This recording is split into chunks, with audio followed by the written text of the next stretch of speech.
estão vocês? Eu me chamo Sheila e sou uma das idealizadoras desse canal.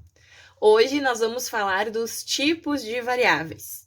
Mas antes, se você ainda não é inscrito, se inscreva no nosso canal, ativa as notificações para não perder nenhum conteúdo e, claro, curte, comente e compartilhe se você gostou desse conteúdo para nos incentivar a trazer mais materiais bacanas aqui para vocês. Bom, por que nós temos que compreender os tipos de variáveis que a gente está trabalhando? Por que isso é importante, sobretudo durante uma análise estatística de qualquer banco de dados? Porque é esse entendimento que vai ser a base dessa análise estatística, que vai nortear essa análise estatística. A gente tem que entender o banco de dados para poder analisá-lo.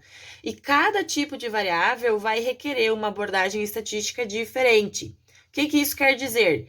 Que se tivermos bancos de dados com diferentes tipos de variáveis, nós vamos ter que realizar vários testes estatísticos diferentes para atender, ou seja, para responder os nossos objetivos, respeitando esse formato do nosso banco de dados.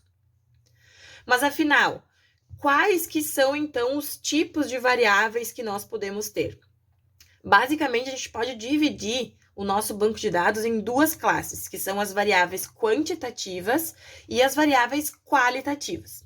As variáveis quantitativas, como o nome já diz, elas expressam quantidades de alguma coisa, como, por exemplo, número de alunos, peso, altura, entre outros. Dentro das variáveis quantitativas, a gente pode ainda dividir em contínuas, ou seja, números continuados, como, por exemplo, o peso, que pode ser 60,5, 60,6, 60,7, assim sucessivamente, e discretas, que são expressas por números inteiros, como, por exemplo, o número de alunos.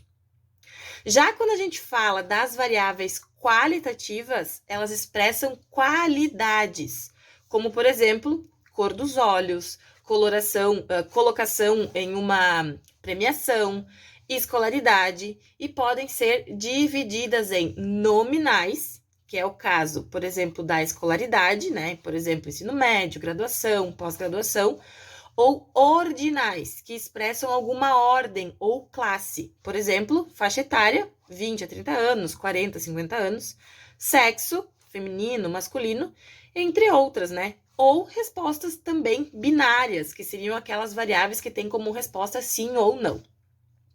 Então, cada grupo de variáveis vai precisar ser tratado de uma maneira diferente durante a análise estatística, com testes diferentes e apropriados para cada tipo de resposta que a gente tiver. Então, vamos olhar um exemplo aqui para facilitar a nossa compreensão. Então, aqui até a coluna D, a gente tem variáveis de classe, como raça, dietas e os dias em que foram coletadas essas informações. Então, esse é o nosso objetivo de comparação dentro da análise estatística, tá? E temos também aqui a informação do número da vaca, que é a repetição. Então, no vídeo anterior, a gente já falou sobre efeitos de classe, efeitos comparativos, né? Variáveis de classe, né? Que é o que nos interessa comparar. Então, se você ainda não assistiu o vídeo anterior, volta e assiste que você vai entender um pouquinho melhor o que são essas variáveis de classe. Continuando aqui, como respostas, nós temos as colunas E até a coluna H, sendo cor predominante, né, da pelagem de uma vaca. Essa seria, então, uma variável qualitativa nominal, tá? A produção de leite como uma variável quantitativa contínua, certo?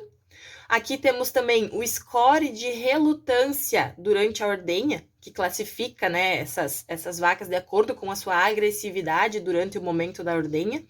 Então, seria uma resposta qualitativa ordinal, porque classifica, né, essas vacas.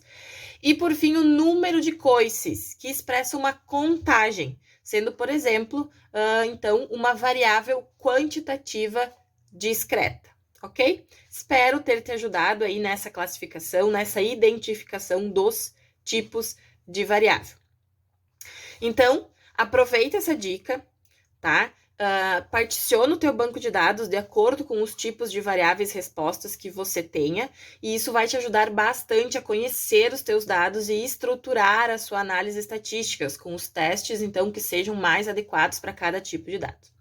Se ficou alguma dúvida ou se você gostou desse conteúdo, comenta aqui embaixo, tá? Não se esquece de se inscrever no nosso canal para não perder nenhum dos conteúdos, ativa as notificações e, claro, compartilha com seus amigos se você gostou desse material. E nos siga também nas nossas redes sociais, lá também a gente compartilha muitas outras dicas legais de análise e organização de dados. Nos encontramos então no próximo vídeo. Até logo!